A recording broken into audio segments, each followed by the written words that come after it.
Hello, everybody. Welcome to the LTG show, episode 199. Wow. I know. Look at that, man. My name is Sean Wilburn, I'm Tony Hannity's.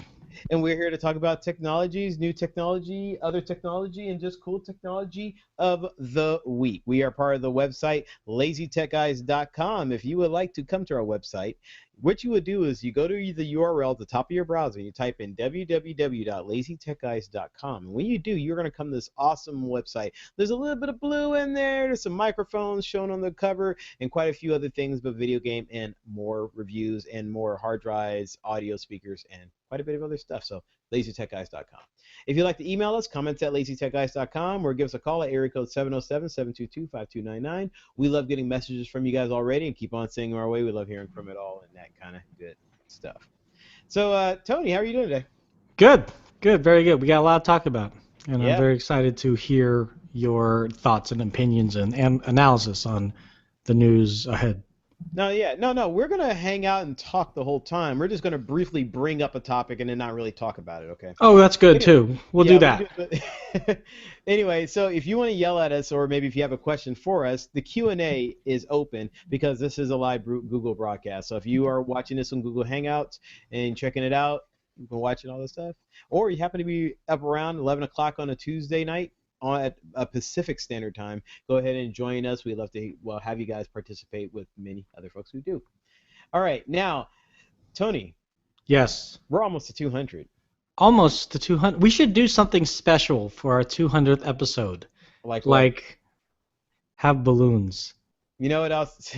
The first thing that went through my mind when I thought about this, I was like saying, it was this exact quote here. It was the first thing that went through my mind.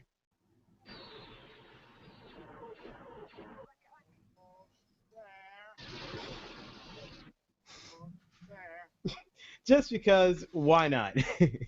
And you know where it came from. It's awesome. Now, the funny thing about it, so I found that quote under this thing that I looked up almost there, and I found this other video, and some guy edited that guy throughout the entire scene at the end of Star Wars. It's a great job of them editing in there. It's a good laugh if you haven't already seen. If you look it up on there, just look up almost there YouTube, you'll find it. So. Yeah, anyway, I got one other big announcement real fast here. I know. I got one very, very big announcement for anyone's out there watching. Oh. This is a big one. I'm ready. You guys ready for this? I'm ready. All right. So I want to announce that it is official. I actually have an album that is coming out, and I have a release date. Here's the album cover right there for everyone watching. That is it. It is called 3 a.m. You can even see that I'm using a Mac. That's because you can look at the icons at the top of the browser and it tells you. But anyway, so there's the album cover right there. It is called 3 a.m. and it is going to come out on 1 month from now on August 15th. It's going to be out worldwide on digital music stores, including iTunes, Google Play, amongst many other places, as well as Spotify and Beats Music, and it just goes on and on. So, just want to let you guys know, and then I'll have more news. Hopefully get a music video recorded. Me and VJ are trying to coordinate that, and yeah, that's gonna be a lot of fun. That's awesome, Sean. Congrats. Yeah. I too have a new album coming out. Really? To a store not near you, though, and you'll never see it. Ever. Aw. All right. Well, thanks for the tease. Yes, of course. All right, so we got some news and topics to talk about, and as Tony mentioned, we do actually have a lot to get to. So let's start about talking about the call from hell. Tony, the call from hell. Now, did you see this call? It's a little harsh. I didn't actually see the call. I didn't hear about it in full until I saw that you wanted to chat about it, and then simultaneously I was listening to Tom Merritt's DTNS, and I was like, oh. This happens to deal with, one, a company that I personally subscribe to, and two individuals that I admire professionally and follow on Twitter and then all the other social networks, and have a very small degree of separation through a number of other colleagues, and it was quite interesting. So, Sean, if you want to kind of give a little bit of a summary of what the call was about. Well, to those who don't know. Yeah, so the call was simply a call by Ryan Block, who him and his wife, they, I guess, changed cable services from Comcast to a competitor. They were simply calling to cancel the service. And let's just preface also, Ryan Block isn't your average guy. He is one of the co-founders of Engadget. and founder of GDGT, which is now a part of Engadget. His wife, Veronica Belmont, is co-host of Sword and Laser, co-founder of Geek and Sundry, co-founder of, I think, Revision 3. I'm not quite sure. I mean, these are like the Nerdtaculars. Techzilla, she's co-founder of Techzilla. These are the people that you need to know in the tech field of journalism, and they recorded this call. Okay. I was going to leave that as the punchline. I'm just kidding. No. Anyway, so you heard the stature of the people in the alliance, but of course the gentleman on Comcast has no idea because it doesn't really matter. To them, it's just a consumer on the other line.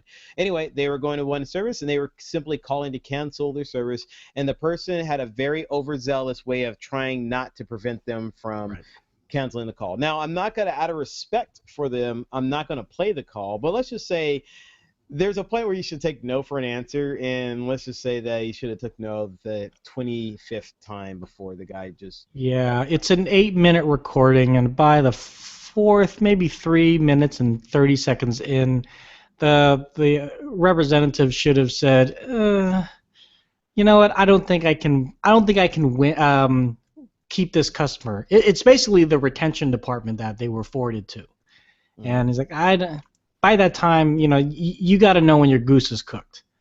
And as Bruce says so eloquently, I could not have kept my cool as well as Ryan did. And Ryan did a tremendous job at trying to be very straightforward, not trying to edge the guy on, or try to like get a rise out of him at all.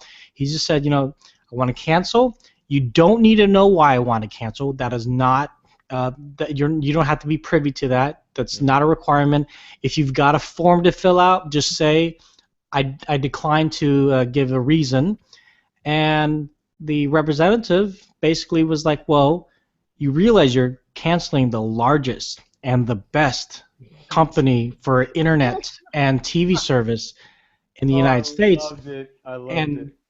You want to cancel? And Ryan's like, yes, I guess I do want to cancel that. It's like, you don't want the best service? I guess I don't want the best service. And Sean, you and I have been in customer service for many, many years, but I don't know if you've actually been in telephone customer service, and I have.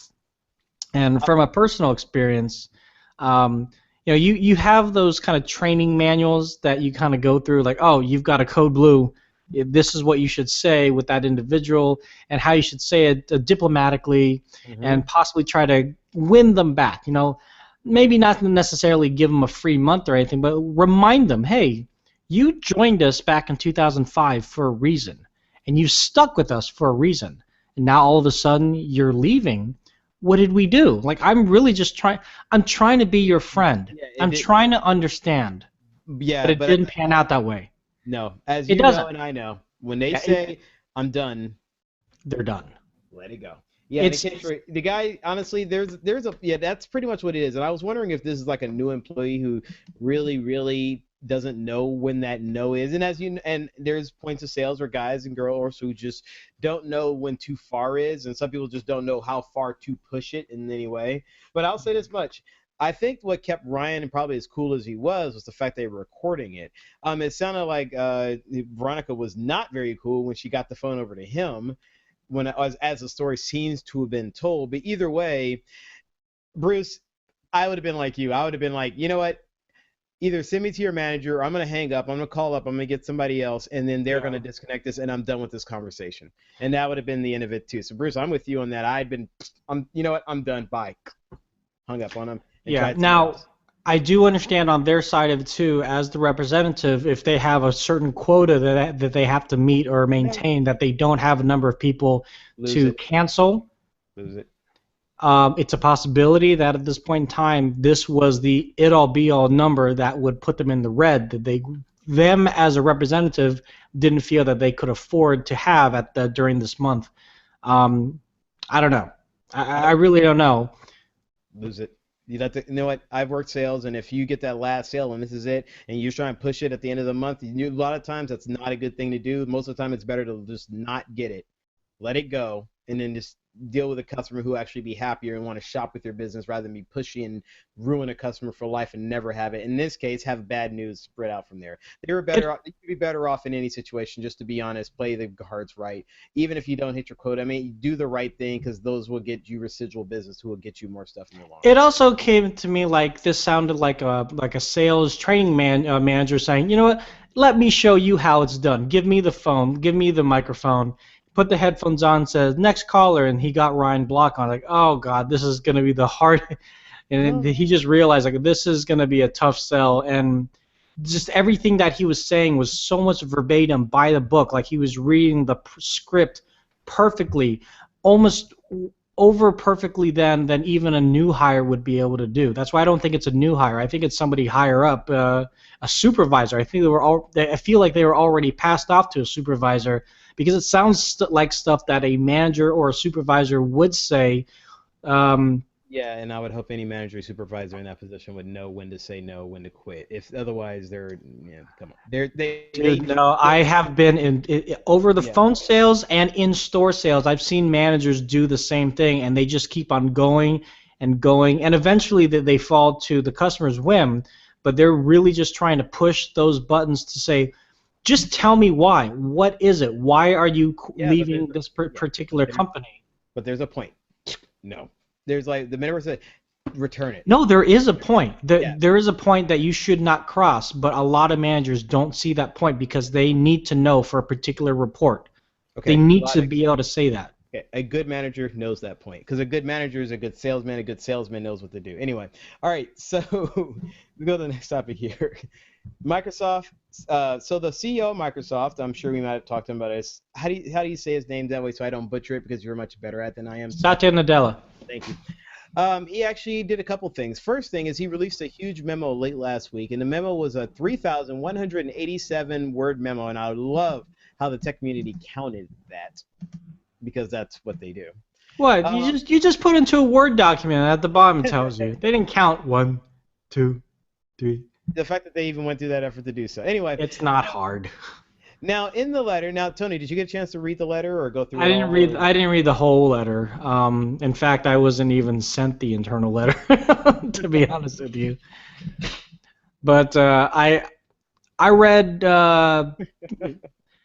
I guess I read the excerpts that were important at the time. So one thing Nadella really focused on was, look, we're not really going to be about, just Windows. Our focus now is going to be on the cloud and being on multiple platforms. And we were already seeing that as the iOS platform has an official app for iPad for Office 365, and in the future, an Android tablet application will be available as well too.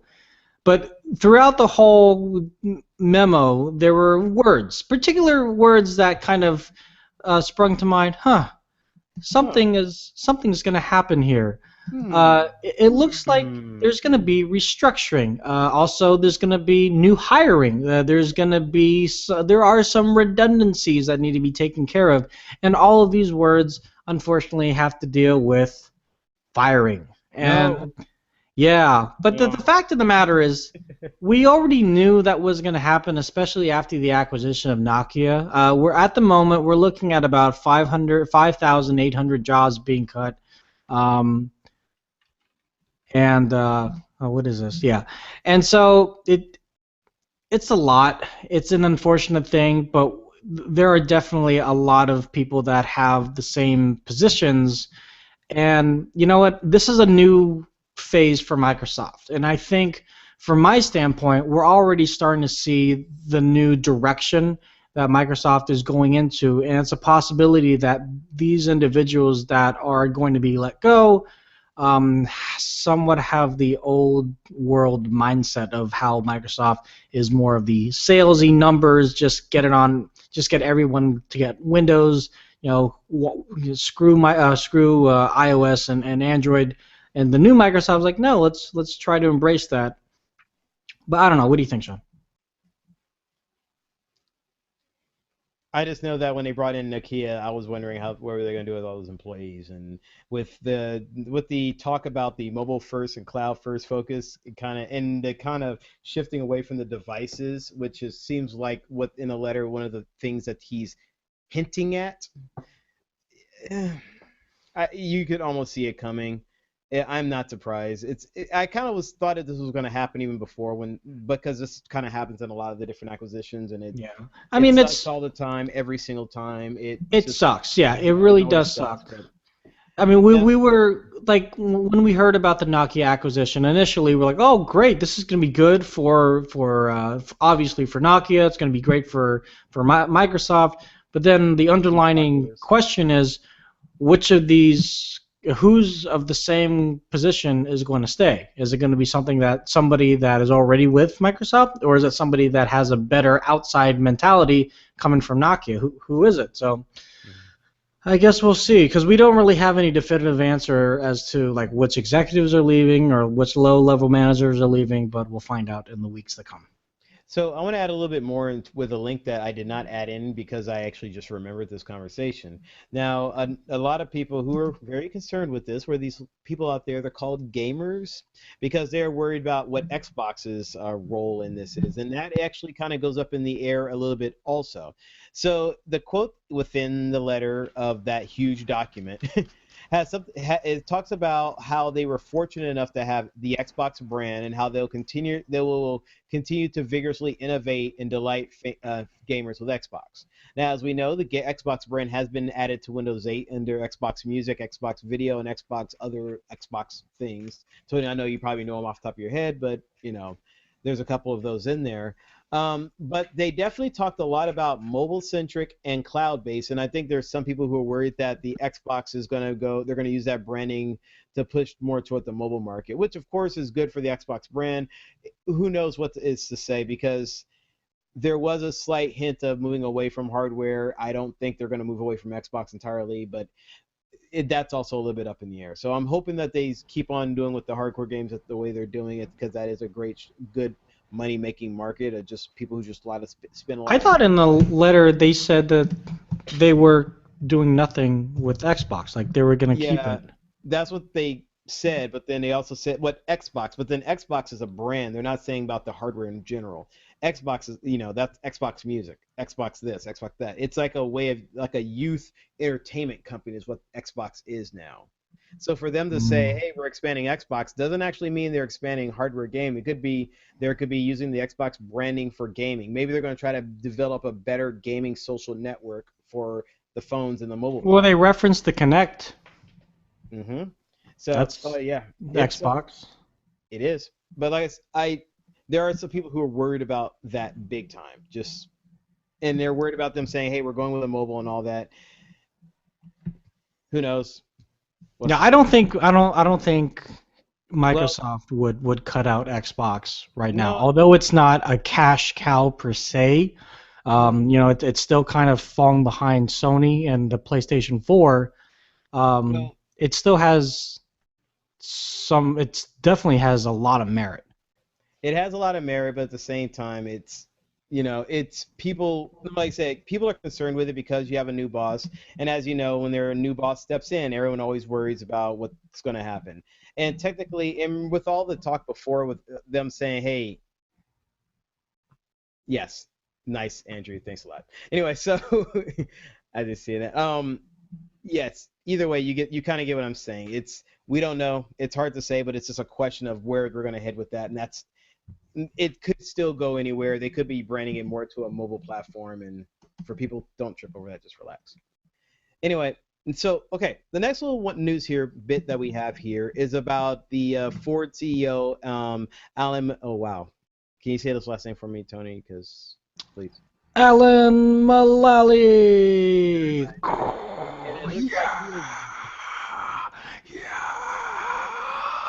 Boeing. Sorry. He was the CEO of Boeing. And Ford. Well, yeah. Yes. Most recently Ford. I guess part of the history of why he joined Google's board of directors, and I guess why that's somewhat significant is because when the Microsoft CEO business was happening, his name kept coming up. So, Tony, you've read all about this. What's going on here? Yeah, so essentially he's joining the board of directors for Google, and it's kind of came out of left field because, as Sean said, he was on a short list of possible CEOs for Microsoft. Also, since he was like already kind of buddy with the one and only Steve Ballmer. But yeah, now I mean, so the fact that he's on Google's board of directors, what does that mean in the future? What does that mean for Ford? I mean, he's not president of Ford anymore, but I'm sure he has some influence, and that's the one thing. It's the fact that he has a lot of influence in the automotive field, and now Android is getting into the automotive field with Android Auto. And I actually have a colleague of mine, Van Mendoza, if you're watching. How's it going, Van? I met him at an Android developer conference in San Francisco, and he was doing his own kind of thing independently, but now he actually works for Google in the Android Auto section.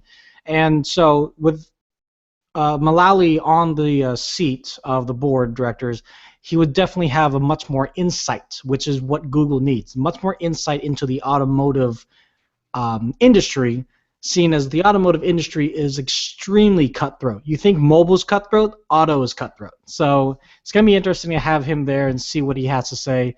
I don't know if he's going to be walking in with an Android or an iPhone, but whatever the case may be, it might even be a Windows phone, whatever it is. It's going to be interesting to see how this works out for Google and the automotive industry in the future. Okay. Can I tell you a little story? Oh God. Yes. Yes. I'm gonna sit down. Yes, you should sit down for this one. So once upon a time, there was this guy named Sean Wilburn, happens to be me, Andrew Lee, who happens to be also watching this podcast. Hey, Andrew, how you doing? And also Rad Castro. We were coming back from E3 from 2014, and we were discussing about the website, things we want to do with the website. We had a long conversation, and one of the conversations we had was about Mr. Mullally here. A lot of the things that he seemed to be extremely good at was more than just automotive, but it was more visionary, thought of organization, and he seems to be more of a big picture guy. And I'm not sure why my welcome is repeating, but we'll see.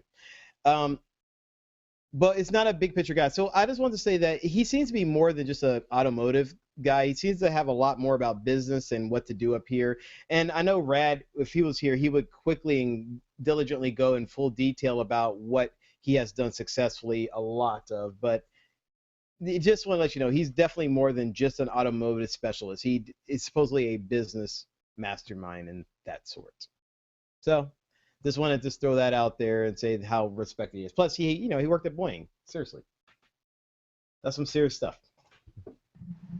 Boeing or Boeing? Boeing? Boeing. He means Boeing. Boeing.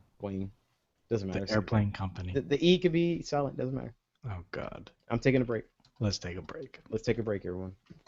We're gonna take a break here. But I'm not gonna take a break. You know why? Because I have to tell you guys about the good stuff, What good stuff we're talking about? Yep, you see it on the screen right there, audible.com. We're going to talk about that because, well, it's a killer audiobook service. If you hadn't had a chance to check it out, you know what? We have this URL here to use, audibletrial.com/lazy. Use that. Go ahead and you get to check it out. 30 days with the service. Within that 30 days, you get a free book. You can get up to discounts on other book, and we're talking about over 150,000 titles to choose from, full of new releases, bestsellers, fiction, nonfiction, and it just goes on in every different type of book. They're read by professionals and simply allows us to enjoy books in our busy lifestyles and our busy days. And most important of all, it works on that device in your pocket. Yep, that Android phone or iOS phone, Windows phone, or whatever you have in your pocket, it works on that. So we want you to use this URL, audibletrial.com/lazy, audibletrial.com/lazy. Use it, sign up, you get 30 days to check it out for free. You get a free book in the deal that you get to keep. And most important of all, you'll actually have fun with the service and you'll probably stay a member and enjoy it for even longer. So audibletrial.com/lazy. Go ahead, check it out, and we'd like to thank them for being a sponsor. Definitely. All right. So did you hear when all the YouTube trolls all jumped up in joy and celebrated and joy and all that? I think the internet crashed for a second because everyone wants to go troll again on YouTube. Well, it looks like some changes happened at Google Plus here, and they are changed. So, Tony, you were able to explain the change here that they've announced. Was this today or this? Yeah, this was today. This was earlier today, around 1 o'clock Pacific Standard Time. Essentially, on Google Plus, originally you had to use your real name, like you couldn't use a nickname, which is interesting because I know a lot of people that are using nicknames on Google Plus, but Google hasn't really caught them. In any event, the fact is they were trying to kind of knuckle down on, in their minds, knuckle down on trollers. No, I guess they're just called trolls, right? Just knuckle down on trolls, knuckle down on people that are trying to fake an account, like a fake Gwen Stefani account and things like that. Mm-hmm. And that's 3 years ago. Now we live in the age where people are really up in arms about the fact that Google Plus and your YouTube login are connected vis-a-vis. You can't have an anonymous YouTube login. You have to use your Google Plus login. And so now everyone sees all the stupid things that you're saying on YouTube, and you're no longer anonymous. But as of today, there are no more restrictions with your name on Google Plus. Henceforth, there are no name restrictions through YouTube. Real quick, I just want to say, normally I throw applause in at that point, but I'm not sure if I'm happy about this. Yeah, I'm not quite sure if I'm happy about that either. So I'm kind of on the fence with this because, like, with me, Sean, like whenever I add to a conversation, in my mind, I really do feel like I'm adding value to the conversation, whether it be a comment on Google Plus, or comment on YouTube video, especially the YouTube videos, because we have YouTube videos, so we want to make sure the comments that we get aren't spam. They're not trying to link us to another site or something like that like they're just trying to make money off of us. And so I get that part, but at the same time, I do realize that there are some people out there that just really don't want to be known. They have thoughts, they have, they feel a certain way about a certain topic. It could be a news topic that they're responding to on I don't know, a CNN YouTube video or something like that, and they're maybe in favor of maybe this guy getting out of jail, but he doesn't want everyone to know. Like, oh, I don't want everyone to know that I'm in favor of this guy getting out of jail. But now everyone's gonna know that I'm in favor. So the thing is, though, there are no more restrictions. No restrictions. So that means you, the responsible internet user that you are, whoever you are out there, can decide from this point on, or at any point. I'm sure you could change it at your own, willy-nilly. You're just like, okay, I'll just see how it goes being John Smith for a while, and then you can make comments, and no one will know if you're John Smith number 345,000 or the actual John Smith who met Pocahontas and things like that. On the flip side, though, if you want to be you, that the real Slim Shady, that would, in a sense, kind of force you to maybe hold back on stupid comments, maybe that kind of say, you know what, I am proud of how I feel about this topic, and I don't care what everyone else thinks of me, so I'm going to make this comment and say, yeah, I'm happy this guy got out of jail because blah, blah, blah, and commence conversation and castigate me if you will, but this is the internet, and I'll take it for what it is. So that's so yeah, I'm on the fence with that. For me personally, Sean, since the day I got on the internet, I've been very public about the things that I do, about the things that I say, and if I'm not talking about it, it's because I don't put it on the internet, and it's very simple. I put it on Tor. No, I'm kidding.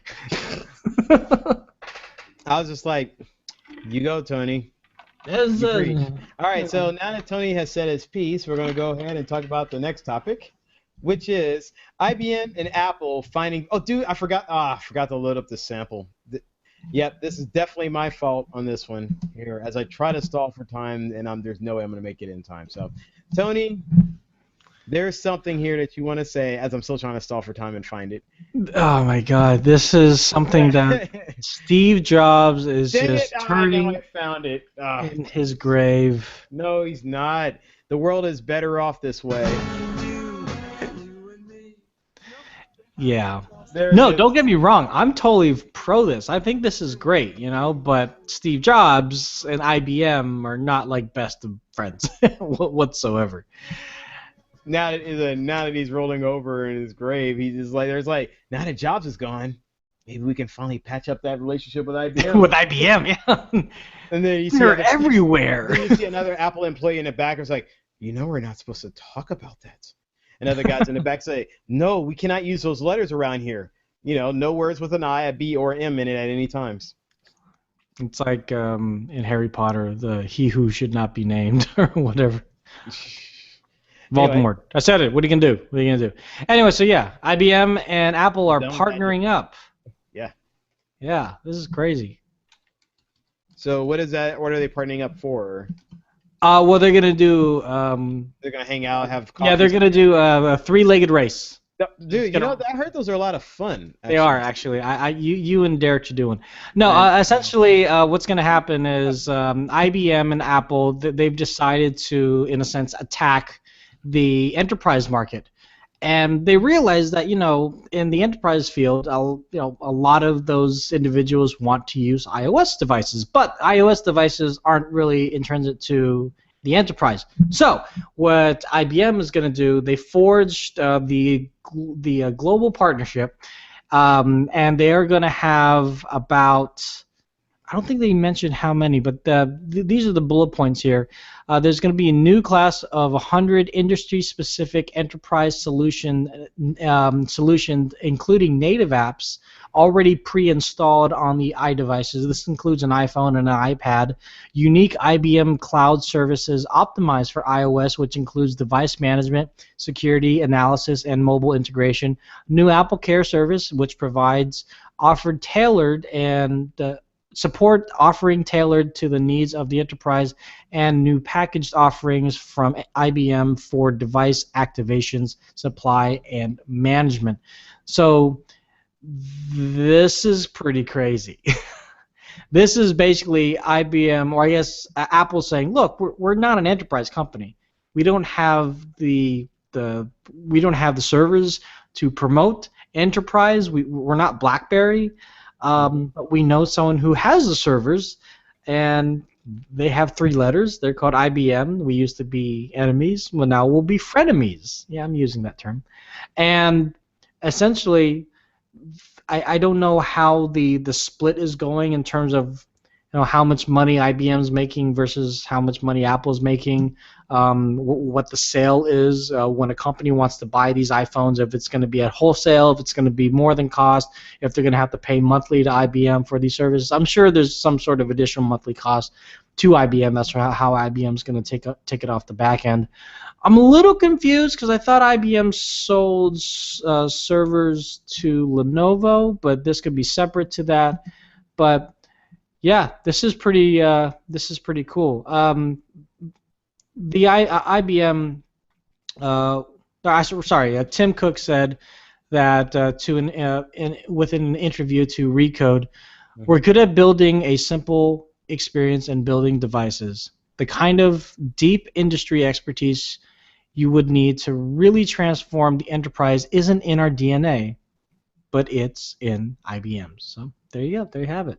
Now, Google also at Google I/O made a big point that some of their OEMs, and they named specifically Samsung with Samsung Knox and their enterprise security system that they have in their Android devices, have really improved enterprise-friendly interactivity on the Android platform. So they're not really partnering with anybody that has a very huge background in an enterprise. Samsung has a little bit, obviously, with Knox, but they're doing something. And so it's going to be interesting in the enterprise field who's going to win. Because, I know a lot of people. I have one friend who actually is the IT director for Sutter, I think it is, in San Francisco. I forget what hospital it is. But, he a lot of the doctors and a lot of the other IT personnel was like, we want iPhones, and he basically told them at the time, I was like, well, you're screwed because iPhone isn't supported on the platform and what we need, the kind of apps that we use. but Android is, and here are the cool Android phones that are out right now. Okay, we'll choose those. But now it just gives customers that much more spread, the much more options. So this is good. Did he exactly quote the word "you're screwed"? When they asked him for an iPhone, they say, "Hey, can we use an iPhone? You're screwed. You got to use an Android phone." I don't think so. It'd been great if he did, because I've been like, that boss. Now that's a guy who should be making phone calls for Comcast. All right. Now, Tony, in an effort to kind of plug a show that we already do, a show that we have for LTG, for the Lazy Tech TV, and to talk about a next topic, we have, well, Tony Hannity's talking about Home Depot selling the MakerBots, something that Ken Arell, I'm sure, is jumping for joy of seeing this. Yeah, so the MakerBot, the 3D printer that is one of the first consumer 3D printers that have been on the market, is now available to purchase in select cities like Chicago, San Francisco, LA, and I think New York as well too. And they're going for just a little around $3,000 for like the big one. It's like $1,500 for the mini one, and a bunch of other like modules that you can buy. $25 for the actual spool of plastic that's going to be melted into whatever it is that you want to make. And I went into in depth into how I felt about it and like the actual other cities and things like that on my show yesterday. So on Tony's Tech Talk episode, I forget what it was. It might have been like episode 23, something like that. It was recorded on the 14th of July, 2014. So check that out yesterday. If you can go back in time, you go 88 miles an hour. You have to have a flux capacitor. It looks like a 3-pronged thing. And have you playing in the car stereo. Or you can just go on our YouTube channel, Lazy Tech TV, and just go one day back. And it's like, oh, there it is. And just it's in about like 20 minutes in is when I talk about it. And let me know how that show is, specifically yesterday, because I gave myself a 30 minutes limit, but I feel like I rushed through it. So that's just me. But yeah, let me know what you think. Bruce, don't let me know because I know you watch all the time, and I appreciate that. But you already told me I did a good job, so. Somebody else. All right. Yeah. You have like Bruce's friend from Bruce's I know. account. Bruce is going to open up another account. This isn't me. This is my friend. He's commenting from my account. See? You're doing great, Tony. Yay for the MakerBots. Anyway, actually, I cannot wait. By the way, I'm excited for it. I just can't wait to see how that. Well, scared and can't wait to see how that's going to shake up the next industry, just like digital distribution is shaking up so many other different tech industries already. So, yeah, I mean, there's so many people out there that don't even realize that 3D printing is real. They think it's like only not so much in the movies, but they think it's just on the larger company side. It's not something that they could do in their own home. And the fact that it's going to be at Home Depot is going to be really cool. And I also want to point out it's not just at Home Depot. You can also pick up your own 3D printer at Staples, at certain Staples, and also at Office Depot as well too. Mm-hmm. Awesome. All right, now what else is happening around here? Okay, so we've been talking about this little net neutrality thing. I guess while we're waiting to see what's going to happen, all the big internet guys all got together and they're once again pushing for the net neutrality ruling, and they're being very, very adamant about what they're pushing for. So this latest group includes people like Facebook, Google, Twitter, Netflix, and a few other people. You might have heard of a couple of these companies. And what they're pushing for, well, as they say it, an open, secure internet for the future. As this is what they're claiming. They're saying that they want to prevent the segregation of the internet into fast lanes and slow lanes that will distort the market, discourage innovation, and harm the internet. Now, as you go through their whole entire claim, this isn't stuff that is out of the whack. They're being very, very clear about it, and they're pushing again to try to make something happen. I know there has been a lot of conversations and some updates of them saying, hey, they want to find out how people feel about it. And if you are pro or against the net neutrality ruling, if you feel that there should be less regulations or feel that there should be more regulations, I know the FCC is open to find out. And the comment period that they're asking for it is ending very soon. So if you have a voice, go ahead and jump in there. The FCC is still listening, but all the big group of people are very, very adamant, and they're saying it is very bad to divide it up in amongst, well, different from the way it is now. It should be, well, as they're saying, simple, they should have simple, light touch rules that ensure the internet remains open, dynamic, and spontaneous. And what they're trying to do is ensure that the internet will be free from censorship, discrimination, and anti-competitive behavior, and to give customers equal access to the content they want. So can't really argue against that. We'll see what happens. If you have a voice against it, go ahead and jump in. Give it to the FCC now before the time period is up, and then, well, we'll see what happens. Well, with the internet, and hopefully they don't break it. Now, Tony, you like to drive, right? You like nice cars, fancy cars, anything like that? Everything you said is 100% correct. So tell us, what kind of car do you drive? I'm just joking. So Tesla has announced the Model 3. You seem to be pretty excited about it. What do we got going on here? Yeah, so basically Elon Musk, well, not founder of Tesla, obviously, but the CEO of Tesla has officially announced the Model 3, as you just actually said. So the Model 3 is really taking on BMW's 3 Series, which is somewhat of a coincidence, but not really. Originally, Elon Musk wanted to call it the, what did he say? He said he wanted to call it the Tesla E, or the Model E, sorry, but then Ford was suing them, saying, we're going to have a car called that. So instead of having to deal with being in court and everything, they said, we'll just call it the Model 3. And the Model 3 is said to have, actually go 200 miles on one charge. It's set to have a 85 kilowatt hour battery. By comparison, the original Roadster, which is Tesla's first car, was rated at 245 miles charge and weighed about 2,000 pounds. They said that, I don't know if they mentioned exactly, 2016 is when this is going to be unveiled. And regarding price, we're not quite sure yet. Now, if you're wondering what this looks like and why I don't have a picture of it up yet, I think Sean actually does right there. Thank you very much, Sean. Mm-hmm. Look at that. Because I had to look at that. I'm like thinking, okay, well, we can't just talk about a nice car without looking at it. For all the people who are watching this, congratulations, you get a chance to see it too. For the folks who are listening, we have a YouTube show, Lazy Tech TV. We'll talk about it later on. But that's pretty cool. And for those of you that are listening, the 2 words, beautiful lines. Ooh. No, it does. I mean, this really looks really gorgeous. Now, I don't know if you've ever been in a Tesla, Sean, but the interior is one thing that really sells it. Because if you kind of look at the outside of a Tesla, it's nice. It's cool. But it's not really like, because we know what it is. That's what makes us go, wow, it's a Tesla.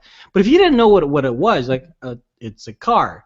But inside, at least in the Tesla, no, it's not really like, to me, in my own opinion, it's not really eye-catching. But because I know it's a Tesla, we know that. We know what it has. We know what kind of power it has. We know what it has underneath the hood. We know it doesn't go vroom because there's no engine. It's a battery. It's all electric. It's freaking amazing. And internally, I think it's a beautiful car. The way that the engine bay is, all the NVIDIA powered screens, and I wonder what the interior is going to look like on the Model S. Now, Bruce here, our avid viewer, is saying here that Bruce loves the car, but he's waiting for the Elio. Now, you're giving us this link to Elio here, and let's go check this out. And we'll do some more research on this, and I'm going to go ahead and show this, what Bruce is talking about. I think I've seen this before. I would not be caught dead in this. Not cool enough for you, dude? Or are you too cool for this? No, you know what? Bruce, is this the one that flies? Am I mistaken? I think this is. I don't know who. I'm going to their website right now. I don't think this is the one that flies, is it? I don't know about. So this looks almost like I'm in like the Winter Olympics, like going downhill or something like that. Bruce, is this the one that flies? Answer me, Bruce. Is it the one that flies? Bruce? Why Ilio? Ilio's store. Let's see how much these cars are. Bruce, is this the one that flies? I'm gonna do a Monty Python joke if you don't answer me, Bruce. Okay, so as he is talking about that, I am looking at photos of it. There's no way this thing flies. No, there was one that looks similar to this, and then you connect wings onto the side of it, and it freaking flies. And there's a propeller on the back of it. I don't think this is it, though. For everyone listening, this is a one-seater car. It has these two wheels that stick out from the left and right side, sort of like a sports car, but it kind of looks like, sort of like if you take a car. So everyone visualize this. Take like a sedan, like you would see like a Honda or something, squish it down in half, squish it from left to right, squish it down, but try to keep the whole shape of the car together, but have the front two wheels kind of go back out in these separate steering wheels, but to have the back of it and have like a single wheel in the back, have two wheels in the front, and you can sit one person. You get a trunk space like a hatchback. That means if you put some beat behind it, you don't have to spend a lot of money on getting 12s. You can easily get a 10 and easily cover the car. And yeah, I don't know about this one. I would take a Tesla. Of course, I'm sure the Tesla costs a little bit more than this. I have a family, so I would need the Tesla. It does have two seats? No, it has 84 miles. Wow, okay, good thing. 2 seats is a front. It must be front and back like a cockpit. Makes it feel like you really are flying, it looks like. Hang on. Pictures. So go into pictures here. Come on. It must be front and back because I keep seeing a picture of people, only one person in the front. But they keep having all these action shots here, and they're not really like. Anyway, 2 seats. Here we go. $6,800. Not bad. It's affordable. All right. Good miles per gallon. Like a little commuter car. You probably weave in and out of traffic pretty good on this thing, it looks like. I think if you drive it on the road, people are just going to kind of give you room because they've never seen anything like that before. Well, I'll tell you this. What the hell is that? I don't know. Stay away from that guy. Well, you know what? In the future, guess what? In the future, that will be happening. And guess what else we're going to have in the future, dude? A spaceport. That's right, everyone. There is going to be a spaceport being built in space. They're doing it like Event Horizon. If you've seen that, no, wait, no, they're not doing it like Event Horizon. If you've seen that movie, it looks like in the UK they have been approved to have a spaceport up and running. What is that? No, approved by. Let me see. Make sure I get that thing. Oh, planned by 2018. Yeah, they're just planned, and they have a number of sites in mind, but nothing is definitive. We're looking at Bristol, Norfolk, north of Scotland, and Outer Hebrides, and this is Hebrides. Yeah, this is cool. They're going to be launching the space tourism flights from Virgin Galactic, which is the crazy company from Richard Branson, who makes everything, including Virgin Water, I'm sure. How much is that going to be? What are those tickets going to cost? A couple of million. We already know that, though.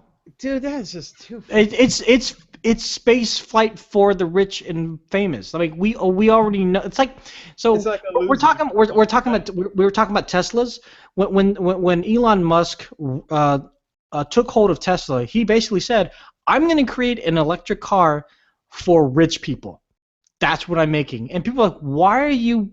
Look at the huge market of people that want electric cars." He's like, "Yeah, I know, but it's way too expensive, and only rich people are going to be able to afford it. So that's what I'm creating. Deal with it." And people have dealt with it, and that's what Richard Branson is doing with spaceflight. He's like, "Look, this is very expensive. This is so expensive versus going from like New Zealand to the United States. That's a couple of $1,000s. You want to go to freaking space? That's going to cost you a crapload. So only the rich and famous can afford this, or you can start doing like a Kickstarter or Indiegogo fund and get the money that way. Otherwise, good luck to you." And that is just what it is for now. 40 years from now might be completely different. 40 years ago was very different in terms of all technology and how much things cost and yada, yada, yada, yada, yada. Therefore, vis-a-vis, I think 40 years from now, I'll be waving at you from 35 billion thousand feet or whatever it is. But yeah, we'll see. And I'll be like the guys in Wall-E, sitting in my chair, not ever doing anything. Like, anyway, so I would yell at you if that Dude, was you. I'd yell at any of my friends that would do that. It's like, come if, on. if the future turned like Wall-E and we didn't have to do anything and we really did have that kind of utopia, and I mean that'd be just crazy. But I mean, yeah, that would happen. It's not like we do a whole lot. We probably lose our crap and rebel inside the ship and really have an Event Horizon kind of moment. The fact of the matter is we have a real like actual spaceport in plans, and it's no longer it went from like an idea to like a bunch of people saying, okay, let's build this crap and let's find a place to launch these ships. And I don't know proximity wise why England essentially was England and North Scotland and Bristol down south. Why England, but why the UK was decided versus like Australia and New Zealand. Like, if it's easier for people to get there, I really don't know. But yeah, it's real. I mean, these are the things that we talked about as kids going into space. This is freaking cool. Yeah, it's going to be way too expensive. I don't think I could ever afford it. My daughter, by the time that she comes of age to want to fly in space, maybe she will have, maybe it'll be a lot cheaper by then. But yeah, that's crazy that this is happening. All right. Hey, I love how there's a conversation happening over here. Okay, Naveen, it looks like from the latest report, September 2015 is the release date of the car. Yeah. Personal note. Let's see here. Going on with the Model 3, it makes me think Spurka. I probably agree with you there, Andrew. He's saying how he's going out of limit. The Model 3, wow, these things are going pretty quickly here. The Model 3 is, okay, I love how the Q&A jumps around on you while you're using it. Might be a mix between a sports and luxury model similar to the Model S. Yeah. So this one is good for you, Sean. Could either of you suggest a Bluetooth headphone or earbuds that have noise canceling for air travel? No, I cannot because I've never tried. Well, here's the deal. I'm a purist when it comes to headphones, so I won't use Bluetooth. Yeah, I will not go Bluetooth. I'll always go direct in. Plus, usually the phone is next to me, so I would just plug in and I go direct. As far as the Bluetooth one, I haven't really. Now, seems to be pretty limited about what actually accepts the Bluetooth protocol, but even then, I don't know. No, I cannot recommend any. I have not tried any of them to give you an honest answer there, Bruce. I really want to. And even then, I would just probably go direct because the cable isn't that long. So these are LG HMB 730s. These are the LG tones. They are not noise-canceling earbuds. However, I have used them on the plane, and they work fine. Okay. So take it for what that is. I've also used these on the plane. These are the Marleys, not Bob Marley's, but these are the Marley. Oh, Sean, you did the reviews on these. Remember what these were called? No, I don't. But they're pretty. They're okay. They're pretty bass heavy. They get the job done. Yeah. Now, what I like about the bass heaviness of that one is at least when your ears start popping, you lose your bass, so it kind of retains it in there. So while you're on the plane. Aside from that, I know just in my travels, I've seen a lot of people with Bose. And Sean, I know how you feel about Bose as a brand, but I just see a lot of people with Bose. I don't know if Bose. I know Bose has the wired noise canceling earbuds. I used to sell them at my previous profession, but in terms of a Bluetooth, I can't really pinpoint. I'm sorry. Do we have anything else here? No, I think that's Bruce is giving us the whole skinny on the Elio. Hang on a sec here. I'm gonna go back. 2 seats, smiley face. Yeah. 84 miles per gallon. $6,800. Okay, cool. There you go. All right. No, in 2015 September, then we can just hopefully by then there'll be a lot more cars. Well, actually, I am seeing more cars like that. And there is that one motorcycle-like vehicle that's also a similar three-wheeled vehicle that I see around a lot. The price of it also is not too dissimilar from the $6,800 to $7,000 mark. Very good on the gas mileage. I forget who makes it, but it's a really cool vehicle. And I see that. Are you talking about the T-Rex, the one that Rob Dyrdek has, or something the other one? I don't know. I forget what the vehicle's called, but it's like a motorcycle, it's like a three-wheeled motorcycle. Yeah, right, yeah. But yeah. Okay, we'll talk off air on that. Yeah, but cool. It's not that one that transforms or anything. This is a regular one. So, anyway, so for everyone who's hung out, chopped up with us, join the conversation. We'd like to thank you guys all for being part of it. And, of course, our bashing of the Comcast guy, because that's what we do here, because we're a mean, cold... No, we're not. We're just lazy tech guys. Are you talking about this? Not that... Ooh, look at that. See, this is the T-Rex. Not that one. These are three-wheeled, man. Yeah, not that one. That's not... It was more of a motorcycle. Let me see here. What is... That's crazy. I want that car now. That looks like a Transformer or something. That I would sport in a heartbeat. Probably had terrible gas mileage. Three-wheeled motorcycle. Now I got to look it up. Thanks, Tony, for ruining. Anyway. We have one thing. Gabriel Williams does say Beats Studio wireless headphones sound nice, but they are expensive. And, yeah. Gabriel, I've never used those particular Beats, but I've used the other Beats, the Solos, and I'm just not a fan of Beats either. So, sorry. Yeah. Stop being a Beats hater, bro. You're like an Apple hater, dude. You're like an Apple hater. I bet all your Apple. No, so kidding. Anyway, by the way, real fast. This is the one. I was thinking this one right here. Motorcycle, three-wheeled. Oh yeah, I've seen that. Yeah, cool. Yeah, that's what I was thinking there. So, but either way, these are more of these come out. We'll all be rolling around on these. Screw horses, dude. We're gonna be doing awesome motorcycles. Screw horse. We don't use horses today. What are you talking about? Do you use horses, Sean? Is there something you need to tell me? I got a railroad track right around the corner. All right, let's go ahead and end the show. Thank you everyone for hanging out. This is the Lazy Tech Guys. This is the LTG show, episode 199, and we are almost there. To 199, guys, and we're gonna be there next week. So when you come hang out with us, come see us next week. Episode 200. I would say something big's gonna happen, but let's be real here. If you'd like to reach us, you can email us at comments@lazytechguys.com. You can give us a call at area code 707-722-5299. You can find us on many social networks, including Facebook, Twitter, and Google+, if you look up Lazy Tech Guys. And our YouTube channel is Lazy Tech TV. That's the one you're going to want to subscribe to hang out with us and all that good old stuff. Now, this show is brought to you by Audible.com. Use the URL audibletrial.com/lazy to sign up. Get it 30 days to check it out, and you get 150 books to choose from. You get to pick one, enjoy it, and, enjoy it quite to audiobooks. Tony, if people want to reach you or say what's up to you, I know they can hit you up on this Google+. Any other ways, or is that the best way to reach you? Yeah, Google Plus is one of the best ways. Also, you could hit me up on Twitter, LTG Tony. Awesome. If you'd like to reach me, Sean Wilburn, SeanWilburn. You can find my own website, which is SeanWilburn.com. Also, as I mentioned at the beginning of the show, I have an album coming out. It's going to be coming out on August 15th. It's going to be an R&B album for anyone who's out there who happens to dig that style of music. It's going to be hopefully pretty good. Other than that, you can also follow me on, Sean Wilburn here at Google+. I love to hear from you guys and that kind of good stuff. So with that, we will go ahead and end this show. Thank you, everybody, for hanging out with us. We'll be back next week with some more, tech news, tech fun, and tech conversation. You guys have a great evening. We are out.